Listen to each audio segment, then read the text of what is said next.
Hello and welcome to the FSF PopCast Live Edition.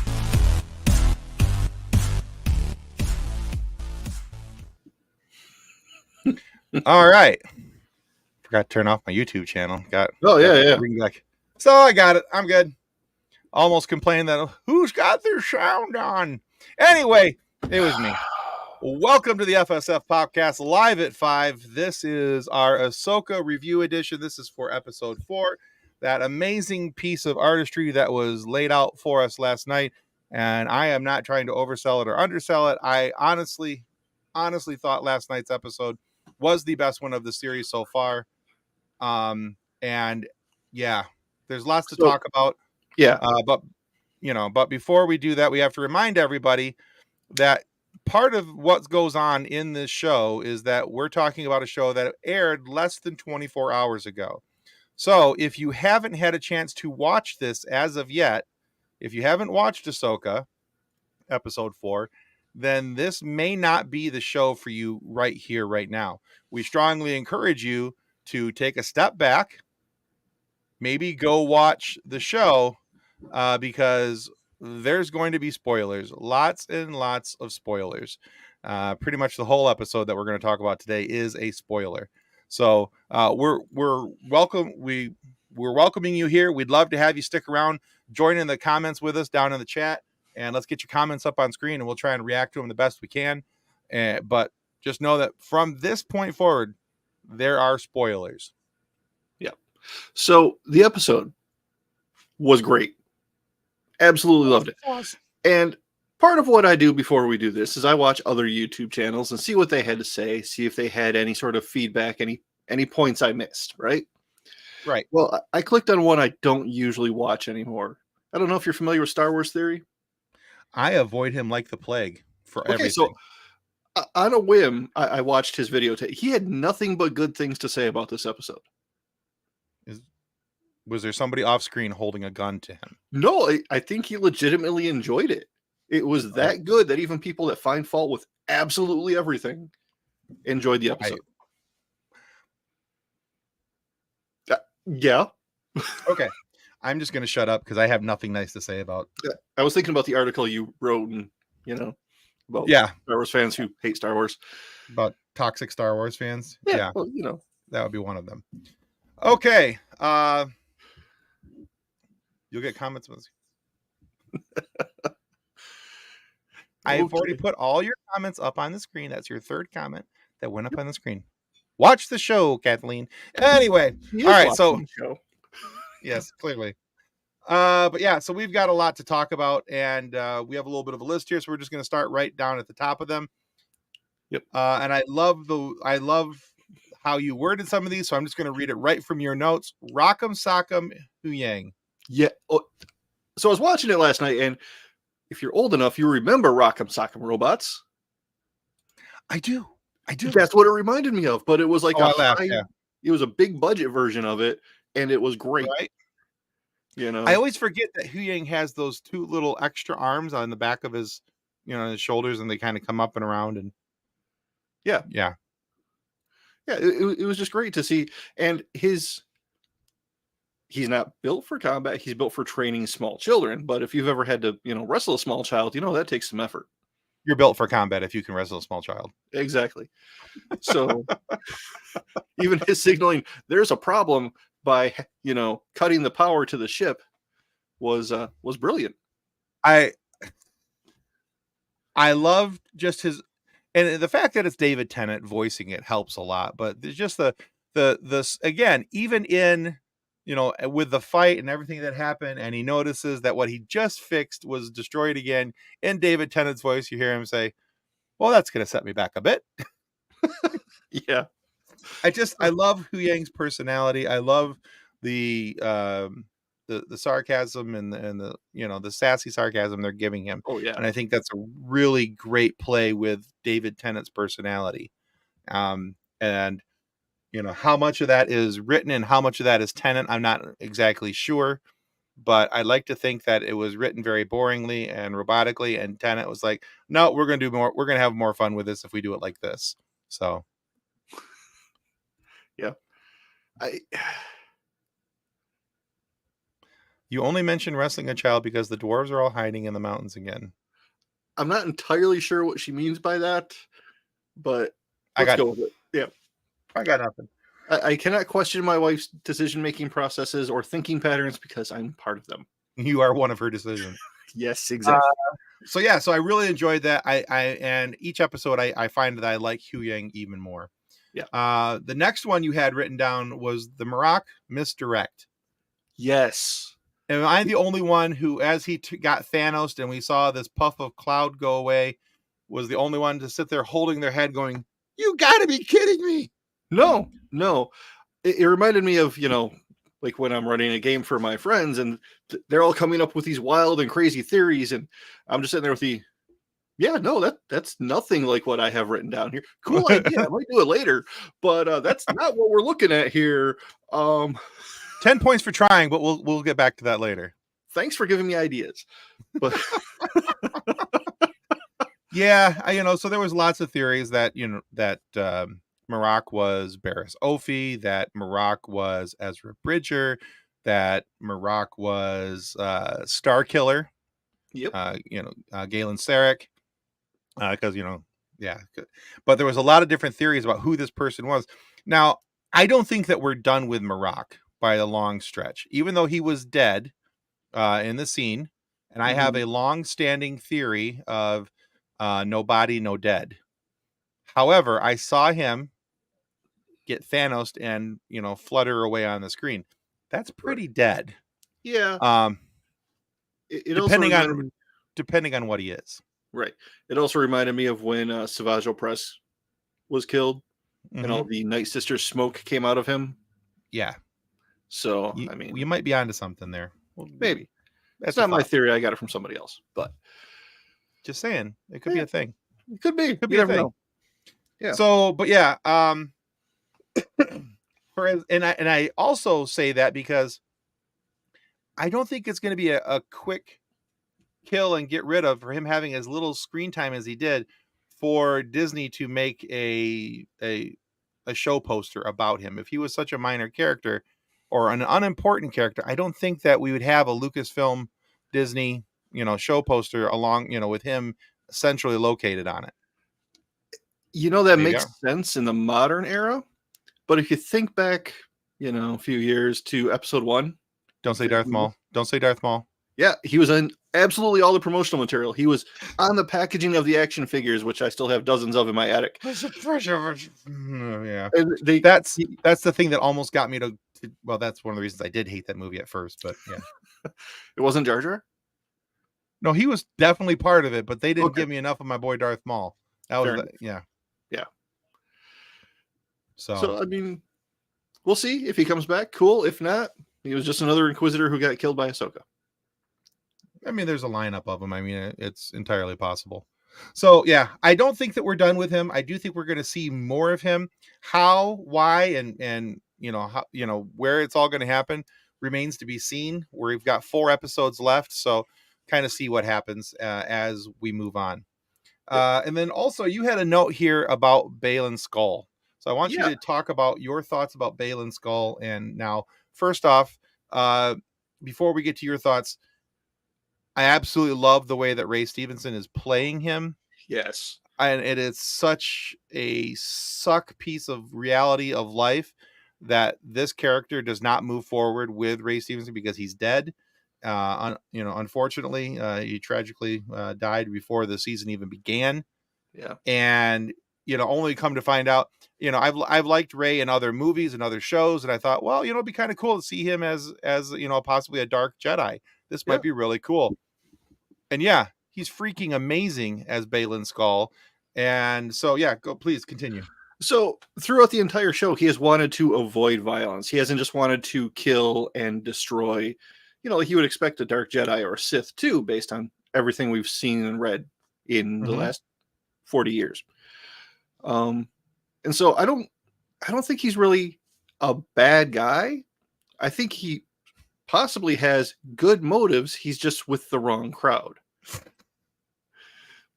Yeah. Okay. Yeah. Wreck-It Ralph. Just because you are a bad guy does not mean you are a bad guy. That's exactly where my brain went. Yes. Yeah. As soon as you say he's a bad guy, I'm like, just because. Yeah. Sorry. Also, you're gonna fall out of that chair one of these days. ADHD kicks in. I might have to sneak in and loosen some screws, but she's not wrong. Star Wars is notorious for people who should really be dead somehow returning. yeah, Palpatine. It happens a lot. Maul Somehow he returned. But yeah, I think Balin has just had so long on his own without somebody there to be like, wait, no, you're a little off the center line. You need to get back to center. Mm-hmm. But I think because there are so few Jedi left, he doesn't want to kill Ahsoka. That he tried to solve every episode or every problem in this episode without violence first. Even when Ahsoka was standing there, blade out, ready to fight, he was still trying to talk to her and trying to talk her down and just have a conversation, which I thought was kind of cool. Yeah. So I don't think he's the bad guy. I think he's misunderstood. I think he's misunderstood, and I think he misunderstood. I think that somewhere along the line, like a lot of Jedi, like Qui-Gon? at the around the time of Order 66, especially, were disillusioned with who and what the Jedi were supposed to be because of the Clone Wars. Many felt that they were turned into, an arm of the military instead of being peacekeepers. And so they have a problem with that. And they saw themselves not as peacekeepers, but as warriors and all these different things. So maybe Balin is in that group of people. So it allowed him to slide a little bit off of center and into where we see him now, where he does a little bit, some of the things. And this is where, that whole thought of the gray Jedi comes out, but I don't subscribe to the gray Jedi theory. You can be a not bad guy, but you're welcome. Yeah, that's gonna get stuck in my head the rest of the night. But yeah, so I think that he can be a bad guy with still, but having enough twinges of light in him. And I know that's basically the thought of who and what a gray Jedi is that basically they're neither bad nor good. They're somewhere in the middle, and so that's why they encompass both light and dark. Yep. That's also known as a dark Jedi, but and that is canon-ish. Fallen Jedi. Like the title of the episode. Yeah.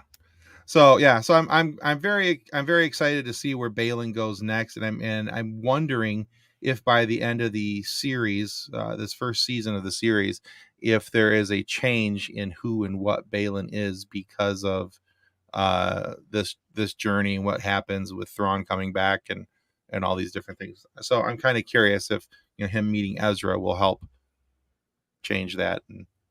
But yeah, maybe. We'll find out. Maybe. We will find out. All right, next point. Numero cuatro. You said Sabine behind enemy lines is a typical Rebels setup, and if you're lying, you're dying. That is pretty much Rebels in live action right there. Oh, we did something stupid and one of us got caught. Okay. Yeah. It doesn't help that I've been watching Rebels to listen to Growing Up Skywalker for the last few weeks. Sure, but. Yeah, I mean, that's just what they do. They make it look like they got caught or that they're, going to the Imperial Academy or, oh, no, you caught me. Go ahead and interrogate me. I know nothing. Yeah. I almost feel like that's part of the plan. I'm probably going to be wrong, like we've been wrong about so many other things, but I'd like to think that's part of the plan. Yeah. Because that's honestly, that's so one of the things I thought about last night was when Sabine was taken into custody. Two things actually crossed my mind. Was that number one? It sounds like Rebels. It's just what the Rebels do. But then also the thought of Baylan Skoll being the good bad guy as well, because he wouldn't let Shin kill her. Mm-hmm. Sabine. Release her. Shin, I gave her my word. Right. And so I do like the fact that he still has some of the Jedi ideals kind of still in there, and practices, and Yep. you know. So I'm kind of hoping that we see some of that kind of continue. But yeah, it is definitely a Rebels thing. And so now we have all the Rebels together, because here's Hera and some of the Mhm. ships coming in. There's the Ghost, Yep. and one of the crew members is off somewhere else, and they got to go save him. And it's just like, okay, Yeah. live action Rebels it is. Yeah. I mean, it's Rebel season 5 in live action. That's great. Exactly. I'm okay with it. I'm here for it. Yeah. And John mentioned these guys just a moment ago. I just want to take a quick moment.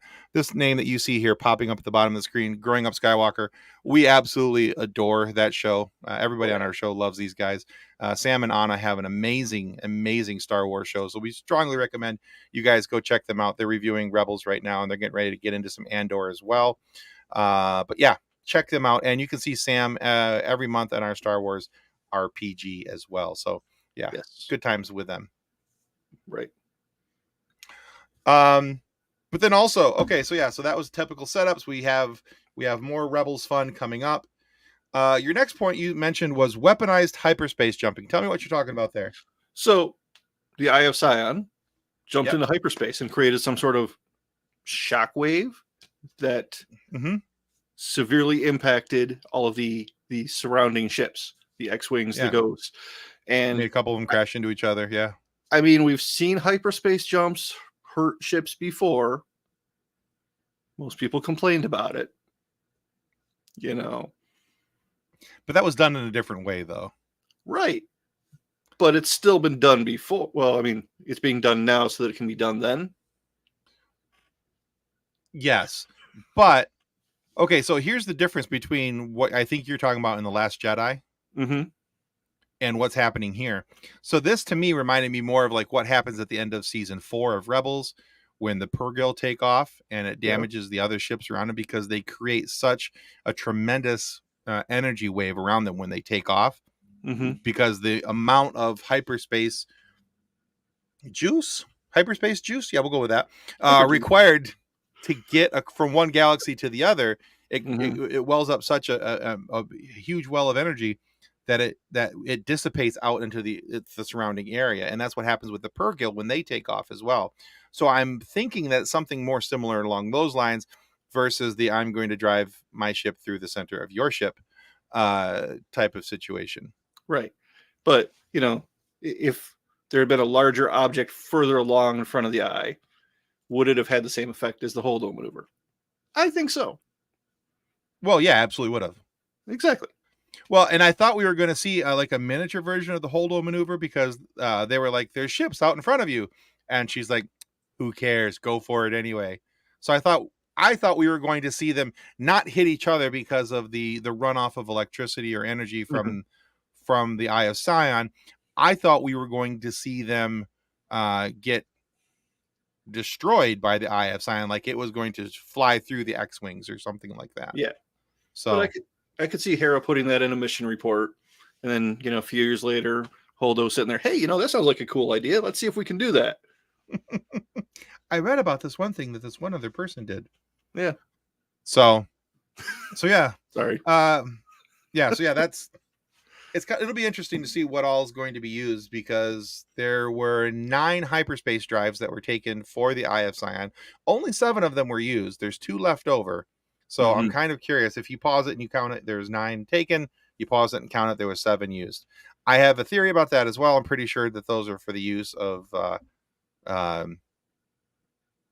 yeah, I wrote about this. Yeah, this. So I wrote about this. This is an upcoming article. It should be out either tonight or tomorrow, I'm assuming, once my editor gets through with it. But essentially, when they get to Thrawn, he may not have working hyperdrives on his ship. And even though that's what the Eye of Sion is to help with, they're now also having to bring the Chimera back, his flagship. Yep. If it has damaged hyperdrives. So I'm thinking those other 2 are for that. So anyway, or can the Chimera just dock with the Eye? I think it can, but I think in order to carry the weight of the Chimera back, it's going to need the other 2 hyperdrives fashioned and attached to that ship some way, somehow. That's a theory that I'm working on. I haven't, again, It's a theory. I'm throwing something against the dartboard. We're going to see how close I can get. The spaghetti method. It's exactly. One of them's got to work some way, somehow. Yes. All right. One of the other things before we get to the last thing in our notes is because what I want to talk about leads up to your last item. We see Ahsoka wake up in this blue, looks like shimmering pool, and to which I promptly screamed out in my house at about 9:35 last night, "Oh my God, it's the world between worlds." I'm so glad your family understands you. They don't have a choice. It's going to happen. That's why I watch it at 9 when it comes out, not 10 o'clock or 11 o'clock sometime later, because I yell. It's going to be a thing. But yeah. But it's happy yelling. It was so happy yelling. I'm like, oh my God, they worked it in the world between worlds. And I knew that it was coming. I had heard about this was going to happen. But, you see it in the animation, you see it in Rebels. But then, to wonder what, okay, how are they going to pull this off live action? What's it going to look like live action? We got to see it last night. Yeah. And then we heard the words that just about killed me. Anakin's voice saying snips. Mm-hmm. Done. Yep. At that point, Tim needed a blanket for it. Because I'm sitting there going, oh, it's Anakin. They brought Anakin back. And I'm sitting there, honestly, I was sitting there on the edge of my couch like this, watching and going, they brought Anakin back. Oh, it's good Anakin. Okay. And all of a sudden she's, calling him master and he's calling her snips. And so I had my Rebels feels earlier in the show. Now I have my Clone Wars feels. And then I had happy feels in my blanket fort. And then I got really sad feels in my blanket fort because Dave Filoni is a cruel and evil man and played Vader's theme. Yes. Why? I don't know. I mean, that's why I had a hard time falling asleep last night. Because, there's this happy emotional moment, and then we have this very ominous minor key music that we know means child murder. Right. And there's the punch in the gut. Yep. Happy. Shunk. Rock'em sock'em gut check. And especially because, Star Wars nerds, we pay attention to details, right? Mm-hmm. So in Return of the Jedi, Anakin shows up. He's wearing Jedi Master robes, right? Yes, he does. And now he's in his, episode 3 ensemble, where, dark robes with the Vader saber, not the Anakin saber, the Vader saber. Yeah.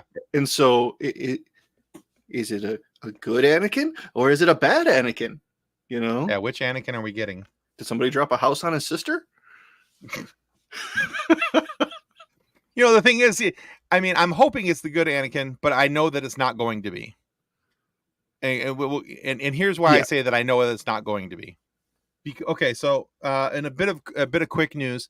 So if you haven't seen it announced already, episode 5 is going to be ridiculous. I'm positive of that, and I'm saying that now because Lucasfilm announced earlier today that episode 5 will be played in select theaters across the nation. You can get free passes to go in and watch and have a fan event at the movie theaters if it's played in your general area. Now, I think this is being more directed towards larger cities. I think, I don't think Detroit's even getting one. I think Chicago, New York, Boston. Really? Yeah. So I'm not entirely sure where all it went, but there is an article, and I'll put the link in the comments here in just a moment. But what it does is it gives you a way to find where it's at in the theaters. And here we go. I'm just going to drop the article link right in here, right in the comments. But that link right there, that's the article I wrote announcing the release in the theaters for next week. But here's one of the things that we need to keep in mind. So is it going to be a good Anakin? Probably not, because reports are that there is going to be any Anakin is a good Anakin. Okay. Episode 3 younglings would disagree with you. It's still a good story. It is a good story. But so reports are that we are going to see the repeat of the Mustafar battle between Obi-Wan and Anakin, but this time it's Anakin and Ahsoka. Yeah. Ahsoka's taking the place. So, and I think that what we're going to see is her working through the guilt that she had of walking away from Anakin. Right. And I think that's what this episode is designed to do. Yeah. Episode 5 is designed to do. And but yeah, the words game changer I'm seeing thrown out around a lot with episode 5. Right. And Balin even mentioned when he was talking to Ahsoka that, Anakin's fall was her fault. Yeah, he blamed her for it. Right. Which there is a twisty kind of logic that could get you there, but it's that was kind of a dirty trick. How's our child doing, Kathleen? Is she having fun out there? For those of you who are just listening to this, Kathleen says they, meaning the younglings that were killed in episode 3 by Anakin, can't disagree with me. She says they're dead. Again, she's not wrong. But just because you are a bad guy does not mean you are a bad guy. But you're a bad guy. I'm gonna love watching this again later. So yeah. But yeah, so I mean, typically the last couple of weeks, what we've done is I've sat there and I go, okay, John, what are your predictions for next week? I don't really think we have predictions for next week unless you have something that I'm not aware of. I don't really have any. There are 6 episodes total for the series, right? 8. 8? Oh, and we're only to 5. Oh, wow. Yes. I thought there were only 6. I believe there's like 8. Now I have to double check. All right, yeah, double check. Anyway, since we all know that episode 5 was the best Star Wars movie, it stands to reason, Filoni be praised, episode 5 of his series would also be the best one. Yeesh. Okay, according to the Wikipedias, it will be 8. Oh, okay. So yeah, so we're only halfway through right now, which is great because that means I get more Star Wars. And your kid is still alive, mad that I won't let her have marshmallows because I'm literally cooking dinner. It happens. Just saying. Uncle Tim will let you have marshmallows, sweetie. Just saying. Yeah. So anyway. And when she lives at your house, you can do what you want. Exactly. But that's why I don't have to worry about that. That's why I can say things across the internet and not have to worry about it. But yeah, so I don't know that I have predictions. I have expectations at this point. Yeah. Because if they're going to put it in theaters, if they're going to have the world between worlds and Anakin and all these other things, it better be the barn burner game changer that we've been promised. Because if it's not, I mean, I'm not going to go burning down the castle. I'm not going to be like, oh, screw Star Wars, I'm done with them. I'm just going to be, I'll be disappointed. You're going to see Sad Tim next week if that's the case. Yeah. Now, you said these are free events, or do you have to pay for tickets? Yeah. From what I understand, they are free events. Okay.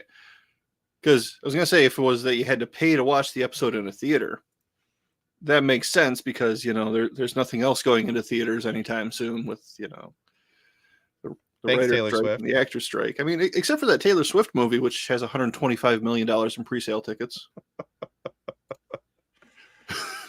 Drayton's not wrong. Marshmallows are like snow vitamins. So yeah. As good as this week's episode was, I'm very excited about next week's episode and looking so desperately forward to that. The hardest part of my week is Tuesday at 10 o'clock till Tuesday at 9 o'clock the next week. So. Especially if somebody makes you a few minutes late. Yeah. Didn't happen. I made it. I may have did a Fast and Furious slide into the drive, but I made it. What's funny is you actually started watching before I did, and I was home and in my pajamas. I just had a 5-year-old to do. Not saying I sped, but I may have totally sped. All right, so hey guys, we're going to start wrapping this up here. We're pushing the 30-minute mark on our review show, which we try to stay around 20 minutes. We haven't exactly hit 20 minutes yet, but we're trying. So last week Friday, you may have noticed that our guest was Danny Jacobs, the voice of King Julian from the Madagascar movies and TV shows. All hail King Julian, Penguins of Madagascar, yada yada yada. That's him. He's also the voice of Zaz from Batman's Arkham Asylum. And we think he should be just the the Zaz in a Batman offshoot where he is the main villain. Zaz needs to be the main villain somewhere because he's crazy and it could be fun. Anyway, but yeah, so we talk with Danny Jacobs. Now I bring this up because both Danny and this week's guest, who is Stephanie Nadolny, the voice of Kid Goku and Kid Gohan in Dragon Ball Z, all those other fun Dragon Ball universes. She will also, along with Danny, be at the Monroe Pop Fest in Monroe, Michigan on September 15th and 16th. Tickets are still available. You can buy them. They have an awesome VIP package, which I think is only like 25 or 30 bucks. That's great and for a con. yeah, it's amazing. You get a loot bag with some swag in it, and the great thing is it's a smaller con, so you have an opportunity to meet these guys face to face. Plus, they're both Stephanie and Danny are going to do a voice actors workshop panel, and we're going to talk about a few things going on in their world and what they're doing. And if you're there and in person, you'll have an opportunity to ask them some questions. So this week is Danny, and that is up on our YouTube channel and all podcast platforms right here, right now. Stephanie's episode doesn't come out till this Friday unless you're a member of our Patreon group. As you see going along the bottom of the screen there, great bonus content does await you, and you can have early access every week to upcoming episodes, especially if it's somebody that you're excited to hear about and somebody you want to hear us talk to. That's your opportunity to hear it earlier, and you can join our Patreon for as little as $1, anywhere up to $40, and each one has different levels of cool things that you get for being a Patreon subscriber. Now, if you want early access, that is the $3 level. So for as little as $3 a month, you could hear us even more. You're welcome. So, but more importantly, you get to hear and see both audio and video versions of those interviews are available. We try to get them up on Tuesday, but at worst by Wednesday, so at least a couple days early. And then that gives you continued access for the rest of the month for each of the preceding interviews that come along. So, any final thoughts there, Mr. John Wass? Oh, no, I'm just... Yeah, it's a long wait till Tuesday at 9. And now I'm sad again. Yeah, sorry. All right. Until next time, kids and cadets. Goodbye. On behalf of the rest of the hosts of the FSF PopCast, we want to thank you for listening to this episode. If you'd like to be a guest on a future episode, please contact us by means of Twitter or Instagram using the handle @FSF PopCast, or go to www.fsfpopcast.com and click on the contact menu. Thanks again, and hope you enjoyed.